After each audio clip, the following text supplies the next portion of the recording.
Olá, bem-vindo a Salmos para uma quarentena, nosso tempo de meditação, para edificação no livro de Salmos.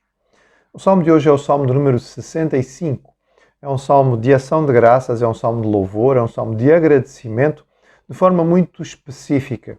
A gratidão pode ser algo geral, mas também é muito bom quando a gratidão é concreta. E aqui há um agradecimento muito específico e concreto pelo tempo das colheitas. Este é um salmo atribuído a Davi e ele diz o seguinte, salmo do número 65. A ti, ó Deus, confiança e louvor em Sião, e a ti se pagará o voto.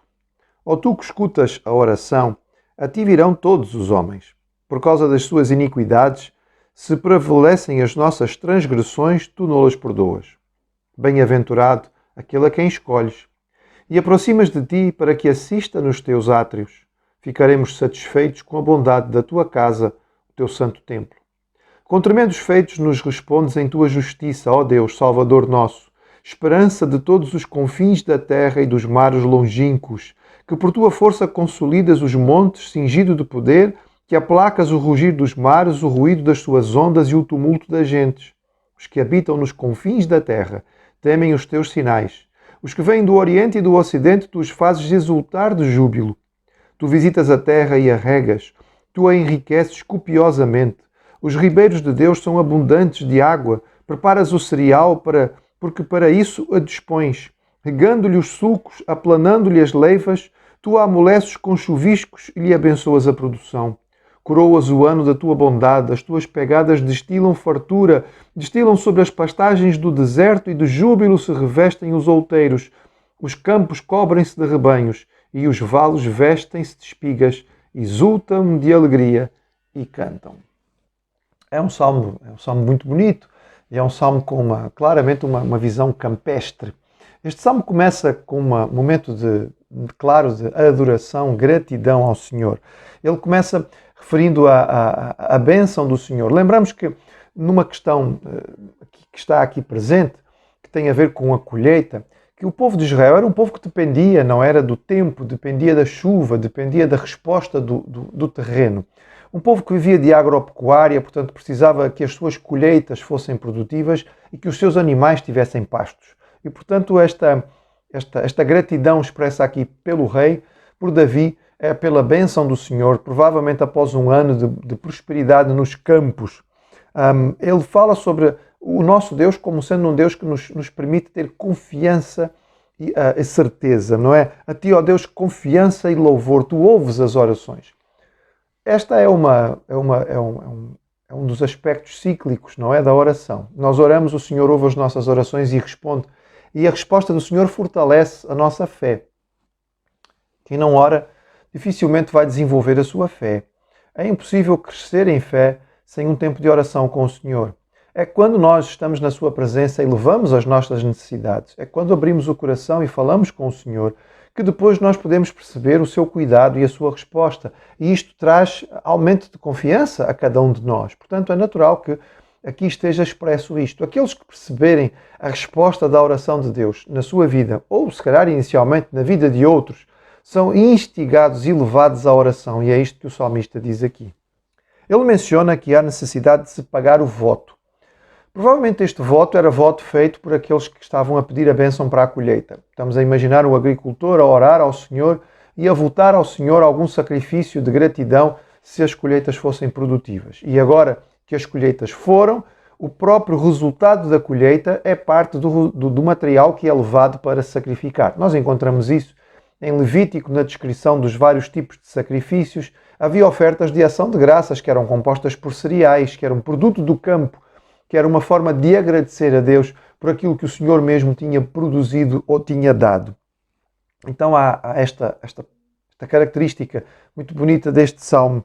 No entretanto, é muito interessante perceber que num contexto de gratidão pelas colheitas, e a maioria dos historiadores e dos entendidos compreende que este salmo deve ser um salmo próprio do período de Pentecostes, não é? Da festa de Sukkot, que tem a ver com as colheitas. nós também temos uma noção clara da necessidade do perdão do Senhor. O versículo 3 fala sobre perdão no sentido de expiação. O Senhor cobre os nossos pecados, algo que é desenvolvido em outros salmos como o 78 e o 79. Esta noção é mesmo descrita como a bênção principal, a coisa mais importante. A ti vão vir os homens por causa das suas iniquidades. O motivo primordial das nossas orações não é a nossa lista de necessidades, ou é o resultado da colheita, é o perdão dos nossos pecados. E por isso o salmista menciona isto de forma bem clara. E aqui temos também base para a doutrina da eleição. Bem-aventurados aqueles a quem escolhes. Estamos a falar do povo escolhido e, é claro, hoje nós entendemos que isto não se estende apenas ao povo de Israel. Aquele que o Senhor escolhe, aquele que o Senhor separa, os eleitos do Senhor, são bem-aventurados, são felizes, porque isto é graça pura que nenhum de nós merece. No meio do Salmo nós encontramos uma afirmação muito interessante a respeito da soberania e do poder do Senhor. É mencionado aqui duas vezes, no versículo 5 e no versículo 8, confins da terra. Mais uma vez, o cristão não consegue ler isto sem se lembrar, não é? Ide por todo o mundo e pregai o Evangelho a toda a criatura. Sereis minhas testemunhas em Samaria, em Jerusalém, toda a Judeia, Samaria e até aos confins da terra. Portanto, a ideia parece ser repetida e nós encontramos isto nos Salmos muitas vezes. Davi foi daqueles que, pertencendo ao povo da velha aliança, compreendeu que o povo de Israel não era apenas um povo escolhido e separado por Deus para receber as bênçãos do Senhor particularmente, mas que devia ser um povo de testemunho, um povo missionário, um povo que devia ser luz para as nações e alcançar as outras terras. De forma muito clara, em muitos salmos de Davi, nós encontramos esta ênfase. E Deus é visto como Deus soberano. Ele é o Deus da terra, Ele é o Deus da colheita, Ele é o Deus da chuva, Ele é o Deus da produção agrícola, mas Ele também é o Deus de toda a terra. E Ele é o Deus dos mares. Temos repetido muito isto nestas meditações para que fique bem claro para nós e nós guardemos isto. Os povos da antiguidade não tinham esta percepção de um Deus soberano sobre toda a terra. Os deuses eram localizados e especializados. Havia deuses para a agricultura e Baal era o Deus da agricultura, era o Deus da chuva, era o Deus que providenciava a colheita. Jeová é o Deus que providencia a colheita, mas muito mais do que isto. Então esta expressão que está aqui no meio do Salmo é Deus como aquele que controla, consolida as montanhas, aplaca o rugir dos mares, o tumulto das gentes. Porque o povo de Israel, não sendo um povo marítimo, tinha muita dificuldade com o mar o assustava muito. E também, muitas vezes, as águas e os mares são comparados às nações. O rugir do mar é comparado ao barulho das nações. Ninguém consegue interpretar o barulho das ondas, como não se consegue entender o falar de povos estrangeiros que nós não conhecemos a língua. Mas tanto um quanto o outro o Senhor domina e Ele controla. O Senhor estabelece as montanhas, Ele acalma os mares e Ele domina sobre as nações. E esta é uma afirmação extraordinária para esta época, uma visão muito superior à compreensão teológica do seu tempo. A parte final, extremamente bela, de uma poesia campestre, em que Davi vai descrevendo tudo aquilo que Deus faz.